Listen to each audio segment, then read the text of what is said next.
কেউ আমাদেরকে চিনত না।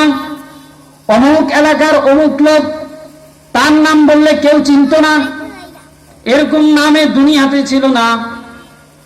যখন আল্লাহ তাআলা হুকুম করেছে আমার বাবার গর্ভে, বাবার রেহেম, বাবার পৃষ্ঠদেশ থেকে আমি আমার মায়ের গর্ভে রেহেমের মধ্যে গেছি, ওই মায়ের পেট থেকে হাজারো কষ্ট করে রব্বুল আলামিন আমাদেরকে দুনিয়ার জমিনের মধ্যে আগমন করাইছেন, দুনিয়ার জমিনের মধ্যে আগমন করাইছেন। ওই জমিনে আসার পরে আমরা আলোচনার বস্তু হয়েছি। এখন বলতেছি আল্লাহ বলতে কিছুই নাই, আল্লাহ বলতে কিছুই নাই, গড বলতে কিছুই নাই। এইভাবে বলতেছি আল্লাহ বলতে কিছুই নাই, বলতেছি আমি এমনি এমনি হয়েছি।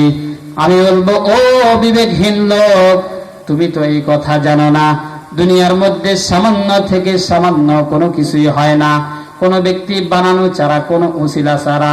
কিন্তু এইভাবে আল্লাহ তাআলা আমাদেরকে এত সুন্দর একটা বডি দিয়েছে, নাকখানা সামনের দিকে দিয়েছে।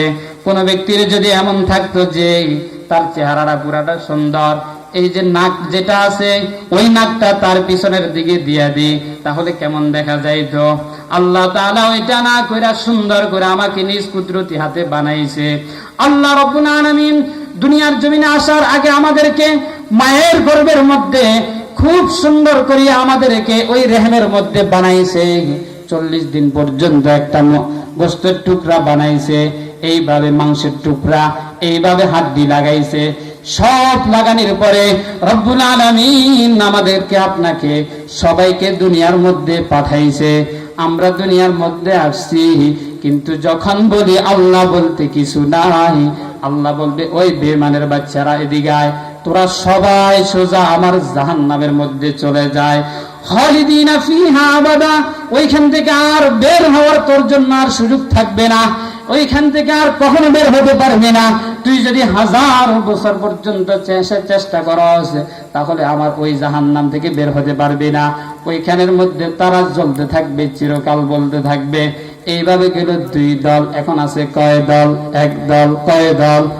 মোট হবে কয় দল? 3 দল।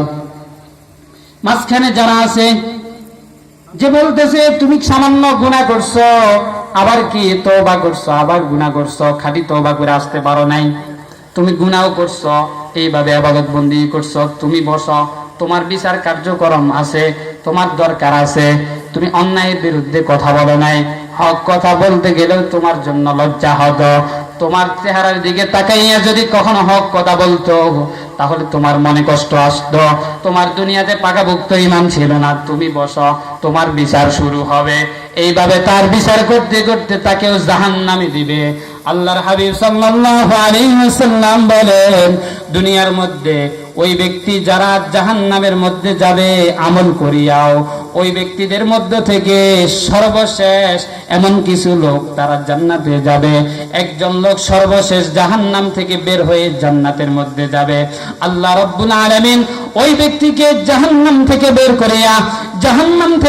করিয়া তাকে জাহান্নাম থেকে বের করার পরে তাকে ওই হুরান, মানে জান্নাত এবং জাহান্নামের মাঝখানে যে একটা জায়গা আছে, ওই জায়গার মধ্যে বসাবে। আল্লাহ তাআলা ওই জায়গার মধ্যে বসানোর পরে ওই ব্যক্তিরা কান্না করবে। আল্লাহ বলবে, কিরে বান্দা, তুমি তো ছিলা আমার জাহান্নামের মধ্যে ছিলা, তুমি তো ওইখান থেকে জাহান্নাম এবং জান্নাতের মাঝখানে আসছো, এখন তো তোমার অনেক কষ্ট হালকা হয়ে গেছে। আল্লাহ রাব্বুল আলামিনের এই কথা শোনার পরে বান্দার কান্না আরো জোরে বেড়ে যাবে। বলেন না আল্লাহু আকবার। ওই বান্দার কান্না বেড়ে যাবে। কান্না করতে করতে আল্লাহর কাছে বলবে আল্লাহ, বলেন না আল্লাহ, আরো জোরে বলেন না আল্লাহ। আল্লাহ বলিয়া বলবে, আল্লাহ আমার আর কিছু চাওয়ার নাই, আমাকে তো এখান থেকে জাহান্নাম থেকে বের করে তো আমাকে এখানে মাঝখানে আনছেন, এখন আমাকে একটু জান্নাতের কাছে নিয়ে যান, আমি শুধু বাহির থেকে জান্নাতের নিয়ামতগুলো দেখব। সুবহানাল্লাহ, বলেন না সুবহানাল্লাহ। আল্লাহর হাবিব সাল্লাল্লাহু আলাইহি ওয়াসাল্লাম বলেন, ওই বান্দাকে যখন আল্লাহ তাআলা ওই জায়গা জাহান্নাম এবং জান্নাতের মাঝখান থেকে আল্লাহ তাআলার করুণা হবে, তাকে জান্নাতের গেটের মধ্যে দাঁড় করাবে। সুবহানাল্লাহ। আল্লাহ সুপারিশ কবুল করবে, বলেন না সুবহানাল্লাহ। এগুলো কখন? শেষতে শেষতে যা আছে শরীরের হাড্ডি চামড়া সব যাওয়ার পরে তাকে কি করবে? সর্বশেষ জাহান্নাম থেকে বের করবে। সুবহানাল্লাহ। আল্লাহর হাবিব সাল্লাল্লাহু আলাইহি ওয়াসাল্লাম বলেন, ওই ব্যক্তিকে জাহান্নাম থেকে বের করার পরে এইভাবে জান্নাতের গেটে দিবে। জান্নাতের গেটে দেওয়ার পরে ওই বান্দা আবার কিছুক্ষণ পরে আল্লাহর দিকে তাকাই আর জাহান্নামের থেকে বের হইয়া জান্নাতের নিয়ামতগুলো দেখা দেখা আবার কান্না করবে। এইভাবে সে কান্না করতে করতে আবার বলবে, আল্লাহ তাআলা জিজ্ঞাসা করবে, কিরে বান্দা